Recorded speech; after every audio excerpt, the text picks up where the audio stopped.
Bonjour, alors voici la partie 2 de la capsule sur l'insertion de formes automatiques. Alors toujours dans le menu Insertion, je vais vous montrer qu'il existe différentes sortes de formes. Donc on a utilisé tout à l'heure une forme standard. On pourrait utiliser aussi un dessin à main levée, une forme libre ou une zone de texte. Je vous montre la différence entre les trois. Donc dessin à main levée, ça permet tout simplement de dessiner, de tracer un trait. Alors, sur ma page Word, que je peux modifier par la suite. Maintenant, la forme libre. Donc, si je souhaite insérer une forme libre, je dois simplement cliquer pour tracer ma forme. Et lorsqu'elle est terminée, je viens simplement fermer ma forme.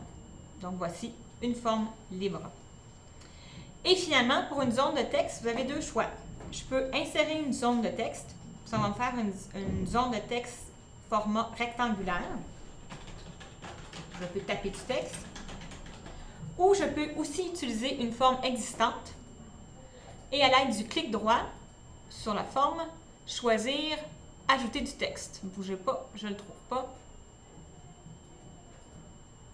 Voilà, donc modifier le texte qui va me permettre d'insérer du texte dans ma forme.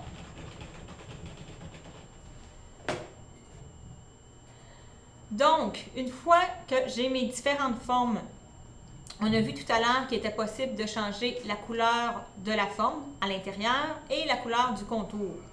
Je peux travailler aussi avec les différentes options de chacun des boutons. Donc, dans le remplissage de forme, je pourrais mettre une image en fond, je pourrais mettre un dégradé et je pourrais mettre une texture.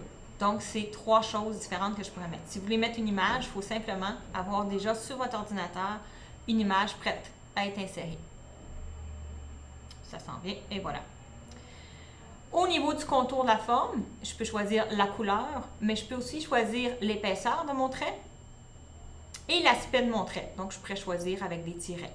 Je pourrais aussi choisir l'option sans contour qui me permettrait d'avoir une forme, mais de ne pas voir le contour de la forme.